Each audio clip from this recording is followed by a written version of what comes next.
बात कह रहे हैं बहुत इंपॉर्टेंट, वो ये कि प्रधानमंत्री नरेंद्र मोदी और पहले भी प्रधानमंत्रियों को हराया है लोकल लोगों ने और अपने ऊपर उनको पूरा भरोसा है अजय राय को। क्या आपको लगता है कि ये भरोसा जो वो जता रहे हैं उसमें दम है? देखिए राजीव जी, उत्तर प्रदेश मोदी जी को बहुत बड़ा शॉक देने जा रहा है। शुक्र है कि वो अभी से मेडिटेशन की स्थिति में चले गए हैं। 4 तारीख को उत्तर प्रदेश उन्हें दोबारा मेडिटेशन के लिए भेजेगा और उसमें बड़ा झटका बनारस से भी लग सकता है, क्योंकि जो सामाजिक समीकरण है वो बनारस में कुछ और ही कह रहे हैं। भले ही नरेंद्र मोदी की वजह से आप ये कह सकते हैं कि नहीं साहब, उन्हें तो कोई हरा ही नहीं सकता है।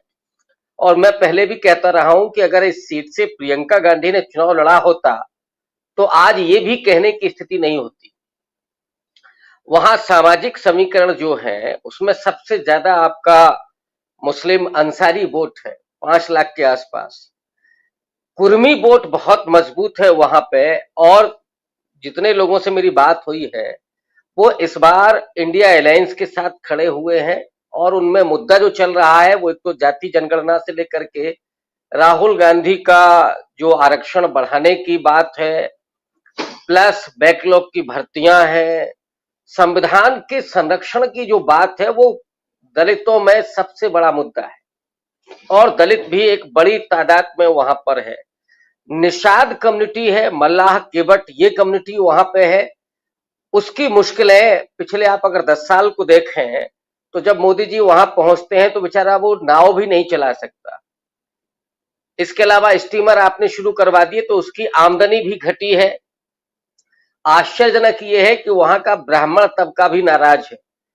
जितने मंदिर तोड़े हैं मोदी जी ने, गुजरात से लेकर के यहां तक, इतने तो औरंगजेब ने भी नहीं तोड़े।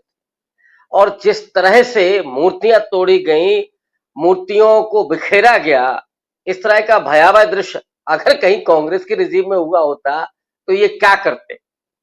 वहां आपने बड़ा कॉरिडोर बना दिया लेकिन सारे ठेके गुजराती कंपनियों के पास हैं, गुजराती लोगों के पास हैं। जैसे अयोध्या में साइकिल स्टैंड का ठेका भी एक गुजराती के पास है।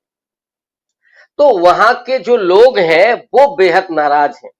संकट मोचक शायद जो मंदिर है उसके महंत भी नरेंद्र मोदी से नाराज हैं। बहुत सारे और पुराने लोग वो नाराज हैं। तो अब ले दे करके बचता क्या है मोदी जी के पास बनारस में? मां गंगा भी इस बार माफ नहीं करने वाली है। और मैं तो पहले भी शायद आपके यहाँ कह चुका हूं कि ऐसे लग रहा है कि मां गंगा ने अब साबरमती से कहा है कि बेटा अब तुम्हारे हवाले में सौंपती हूं तुम्हारा, अब इसको संभालो।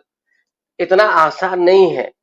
और इतना आसान होता तो वहां अमित शाह और सीआर पाटिल दो दो बड़े चड़क नहीं लगाए जाते।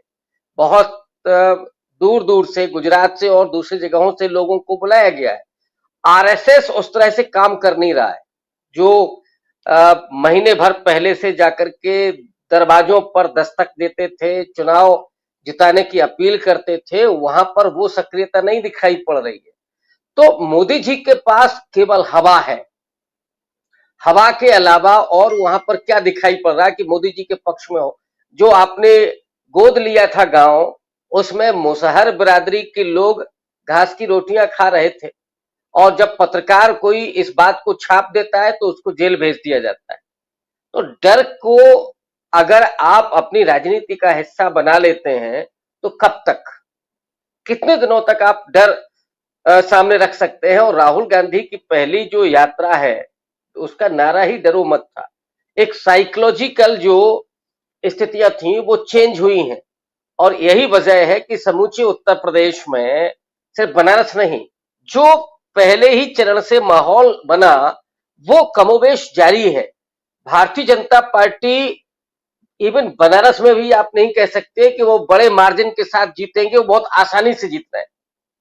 जैसे लखनऊ के बारे में मैं कह सकता हूं कि राजनाथ सिंह बहुत आसानी से चुनाव नहीं जीत सकते। गोरखपुर में भी योगी जी बहुत आसानी से चुनाव नहीं जिता सकते, जैसे 14 और 19 में हुआ था। इस बार उत्तर प्रदेश की हर सीट फंसी हुई है और 50 सीटों से ज्यादा ऐसी सीटें हैं जहां पर बढ़त इंडिया अलायंस को दिखाई पड़ रही है। तो ये जो परिस्थितियां हैं समूचे उत्तर प्रदेश की। और एक बात मैं जोर देकर के कहना चाहता हूं कि इस पूरे चुनाव को सबसे ज्यादा वोकल बनाया वो ब्लेंडर खुद नरेंद्र मोदी का था।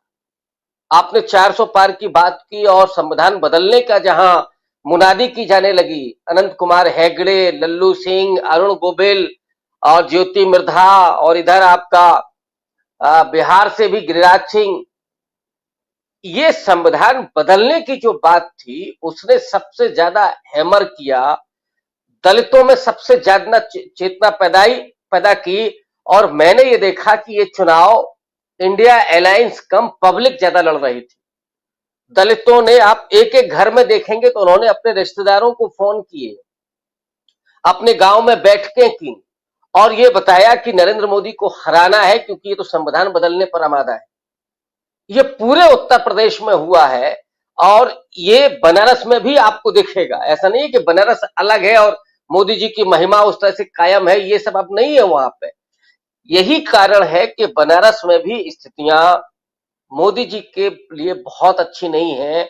अजय राय बहुत अच्छा चुनाव लड़ रहे हैं और इतना अच्छा चुनाव लड़ रहे हैं कि अगर कोई करिश्मा हो जाए तो इसमें कोई आश्चर्य की बात नहीं होगी। जैसे उन्होंने कहा कि प्रधानमंत्री तो पहले भी हारे हैं, इंदिरा गांधी भी चुनाव हारी हैं, तो ये इसमें अटल बिहारी वाजपेयी कई बार चुनाव हारे हैं, तो कोई बड़ी बात नहीं होगी कि अगर नरेंद्र मोदी भी चुनाव हार जाए और उत्तर प्रदेश में 50 सीटें भारतीय जनता पार्टी गंवा दे, इसमें भी कोई आश्चर्य नहीं होना चाहिए। नहीं कह रहे हैं, ये बात लगातार चर्चा में बनी हुई है कि उत्तर प्रदेश में हो सकता है कि 50 सीटें बीजेपी नहीं बल्कि इंडिया गठबंधन के खाते में आ जाए और अजय राय भी चुनाव नरेंद्र मोदी के सामने जीत जाएं, यानी अजय राय चुनाव में नरेंद्र मोदी को पटखनी दे दें। नरेंद्र मोदी एक बड़ा चेहरा जरूर है, लेकिन बड़े बड़े चेहरे आए और हारे भी हैं इसी देश में। इसी देश ने देखा कि कैसे रायबरेली से इंदिरा गांधी चुनाव हारती हैं, कैसे इस देश में ही पूर्व प्रधानमंत्री अटल बिहारी वाजपेयी भी चुनाव हारते हैं। तो जब इतने बड़े चेहरे चुनाव हार सकते हैं तो क्या नरेंद्र मोदी चुनाव नहीं हार सकते? ये छोटा मोटा और कोई सवाल नहीं है और इसके पीछे बहुत सारी चीजें हैं और ये पैरेलल चलती हैं। जरा प्रशांत टंडन जी, आपसे समझना चाहता हूं, यहां से आप क्या आपको भी लगता है जो बात यहां प्रोफेसर रविकांत जी कह रहे हैं, बहुत इंपॉर्टेंट बात और समझने की जरूरत है कि यहां से ये चुनाव फंसा हुआ नहीं बल्कि एक दूसरी दिशा में जाता हुआ, जिस पर हम लोग लगातार इस चुनाव कैंपेन के दौरान चर्चा कर चुके हैं, लेकिन फिर भी थोड़ा उसको रिकॉल करना जरूरी है अब चूंकि सामने 4 तारीख है। उससे पहले क्या लगता है आपको उत्तर प्रदेश के लिहाज से जहां 80 सीटें हैं वहां उलटने वाला है, पलटने वाला